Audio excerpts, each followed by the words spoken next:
भीमकुंड निखोज विश्वजित मृतदेह उद्धार।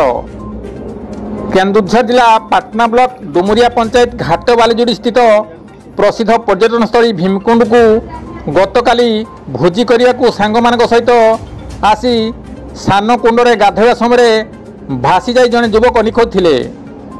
आज ठाकुरमुंडा पुलिस अग्निशम बाहिनी एवं ओड्राफ टीम द्वारा निखोज होता विश्वजित दास को पानी भीतर उद्धार करी ठाकुरमुंडा मेडिकल को शव व्यवस्थित पठाई ठाकुरमुंडा थाना एक अपमृत्यु मामला रुजु होता सूचना मिली।